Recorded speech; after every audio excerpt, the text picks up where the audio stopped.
இன்று மாற்றத்தின் நாள். ஆம், மாற்றம் உண்டு.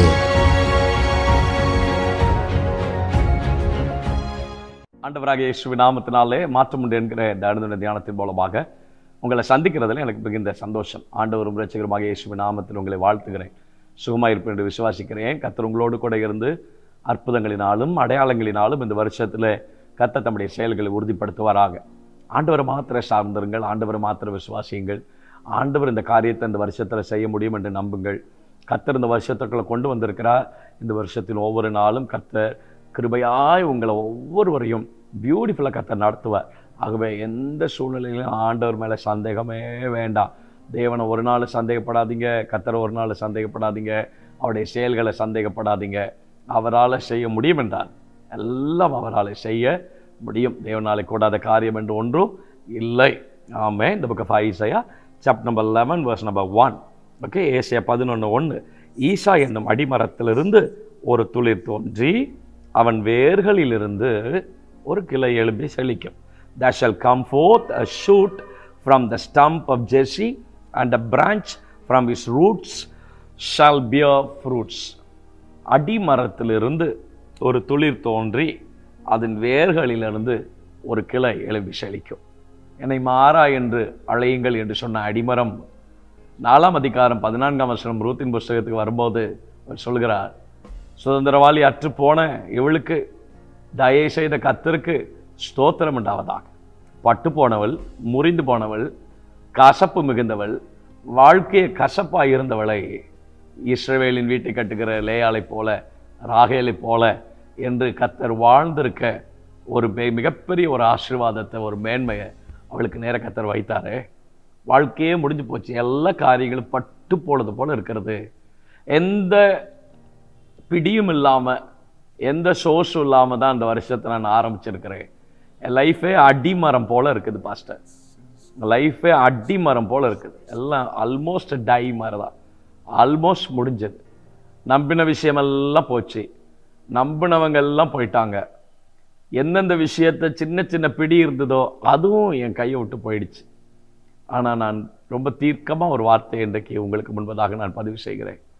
ஈசா என்னும் அடிமரத்தில் இருந்து கிளை உதிக்கும், துளிர் தோன்றி கிளை எழும்பி செழிக்கும் என்று ஆண்டவர் வாக்கு பண்ணுறாரு.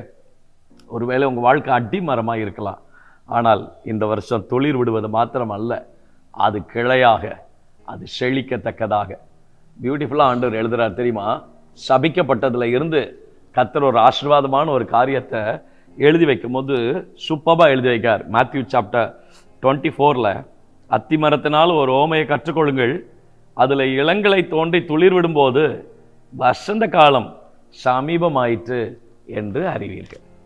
சபிக்கப்பட்ட அத்திமரம், சபிக்கப்பட்டது எப்படி இப்படி மாறிச்சு? கர்த்தர் ஒரு நம்பிக்கை கொடுத்துருக்கிறாரு. இந்த வருஷம் அது மாறும். இந்த வருஷம் உங்கள் வாழ்க்கை அப்படி மாறும். இந்த வருஷம் அடிமரம் போல் இருக்கிற உங்களுடைய வாழ்க்கைக்கு ஒரு நம்பிக்கையை கர்த்தர் கொடுக்குறார். வசந்த காலம் சமீபமாயிற்று என்று நீங்கள் இந்த வருஷத்தில் நீங்கள் அறியும்படிக்கான சூழ்நிலைகளை கர்த்தர் ஏற்படுத்துவார். எல்லாமே ஆல்மோஸ்ட் டெட், எல்லாமே முடிஞ்சு போச்சு, நம்பிக்கையே இல்லை. வேலையிலையோ, ஃபேமிலியிலையோ, குடும்பத்தில் பிள்ளைங்களை பற்றியோ, நான் இருக்கிற சூழ்நிலைகள்லையோ, எங்கள் மேலதிகாரிகள் மூலமாக நான் படுற பிரச்சனை யாராலும் புரிஞ்சிக்கவே முடியாது. நான் வேலை செய்கிற இடங்கள் சரி, சொந்தமாக வேலை செய்யலான்னு பார்த்தா எங்கள் வேலையில் ஒரு ஃப்ளரிஷ் ஆகவே முடியாத மாதிரியான ஒரு சூழ்நிலை. சபையில் ஒரு சின்ன குரூப் தான் நாங்கள், ஆனால் தேவனுக்கு பயந்து போயிட்டுருக்கிறோம். ஆனால் இன்னும் சபையில் நாங்கள் எதிர்பார்க்கத்தக்க ஒரு வளர்ச்சியை நாங்கள் பார்க்கவே முடியல.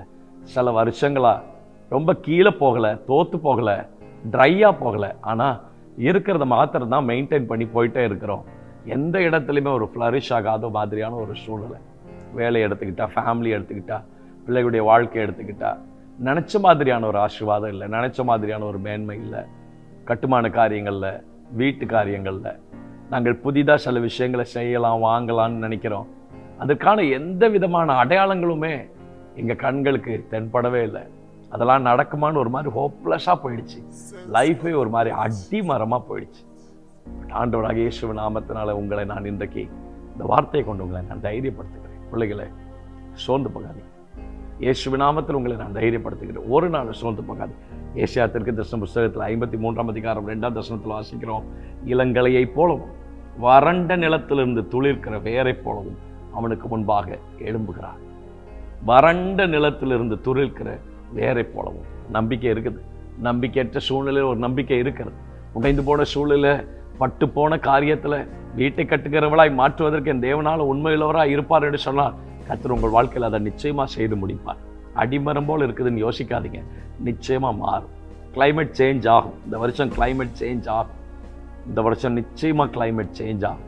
உங்கள் லைஃப்பில் ஒரு புதிய சீசனை, ஒரு புதிய கிளைமேட்டை ஆண்டவர் உங்கள் பிஸ்னஸில், உங்கள் ஆஃபீஸில் கர்த்தர் ஏற்படுத்தி கொடுப்பார். இந்த சத்தத்தை கேட்டுக்கொண்டிருக்கிற அருமையான தேவனுடைய பிள்ளைகளை, ஒரு சிலருடைய ஆஃபீஸில், ஒரு சிலருடைய வேலைகளில், ஒரு சிலருடைய தொழிலில் கர்த்தர் ஒரு புதிய நம்பிக்கையை கர்த்தர் கொடுக்குறாங்க. எல்லாமே போச்சு, அடிமரம் போல் நிற்கிறேன், அடிமரம் போல் நிற்கிறேன், என் லைஃப் ஒரு மாதிரி அடிமரம் போல் இருக்குது, இனி எழும்புறதுக்கு வாய்ப்பு இல்லாத மாதிரியான ஒரு சூழலை கர்த்தர் சொல்கிறார். இல்லை, அது துளிர் விடுவது மாத்திரம் அல்ல, அது கிளையாக எழும்பி செழிக்கும்.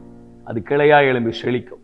சபிக்கப்பட்ட அத்தி மரத்துக்கே ஒரு லைஃப் இருக்குதுன்னு சொன்னால் உனக்கு ஒரு நம்பிக்கை இருக்குது, உனக்கு ஒரு நம்பிக்கை இருக்குது, உனக்கு ஒரு வாழ்க்கை இருக்குது, உங்களுக்கு ஒரு நம்பிக்கை இருக்குது, உங்களுக்கு ஒரு நம்பிக்கை இருக்குது. அந்த நம்பிக்கையை விட்டுடாதீங்க, அந்த நம்பிக்கையை விட்டுடாதீங்க, அந்த நம்பிக்கையை விட்டுடாதீங்க. நம்பிக்கையற்ற சூழ்நிலையில் இருந்து, ஆமென் ஸ்தோத்திரம், இளம் கிளையை போலவும் வறண்ட நிலத்திலிருந்து துளிர்க்கிற வேரை போலவும் நம்பிக்கையற்ற சூழ்நிலையில் இன்றைக்கு ஒரு புதிய நம்பிக்கையை கர்த்தர் உங்களுக்கு தருகிறார். சோர்ந்து போகாதீங்க, சோர்ந்து போகாதீங்க, சோர்ந்து போகாதீங்க. யார் இதை பார்த்து கொண்டிருந்தாலும் சரி, இன்றைக்கு கர்த்தர் உங்களை தைரியப்படுத்த. என் மகனே, என் மகளே, என் பிள்ளைகளே, ஒரு நாள் சோர்ந்து போகாதீங்க.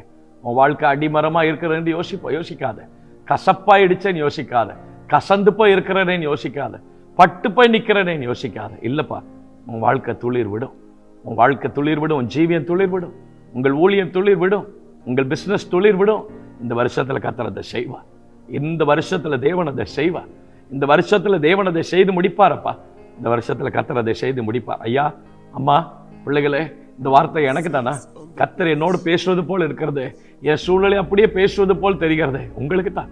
கர்த்தர் உங்களோடு தான் பேசிக்கொண்டிருக்கிறார். நீங்கள் இருக்கிற அறையில், நீங்கள் உட்கார்ந்திருக்கிற அந்த வெராண்டாவில், ஆமென் ஸ்தோத்திரம், நீங்கள் ஆமென் அமர்ந்து, ஆமென் ஸ்தோத்திரம் பருகி கொண்டிருக்கிற அந்த சூழ்நிலைகளுக்கு நடுவில் கர்த்தர் உங்களோடு கூட இருக்கிறார். ஆண்டவர் உங்கள் பட்சத்தில் இருக்கிறார். ஆண்டவர் உங்கள் அருகாமையில் இருக்கிறார். ஆலயத்தில் உட்கார்ந்து இப்பொழுதுதான் ஜெபித்து வந்தேன், இப்பொழுதுதான் கண்ணீர் வடித்து வந்தேன், என் வேதனையை வார்த்தையினால் கூட கத்தட்ட சொல்ல முடியல, அன்னால போல கசப்பா இருந்தது. ஆனால் அதே அன்னால் வாயை திறந்து என் இருதயம் கர்த்தருக்குள் மகிழ்கிறது என்று சொன்னாலே, அதே போல பாஸ்டர் கர்த்தர் உங்களை சொல்ல வைப்பார். ஊழியனே, கர்த்தர் உங்களை சொல்ல வைப்பார். தேவனுடைய பிள்ளையே, கர்த்தர் உங்களை சொல்ல வைப்பார்.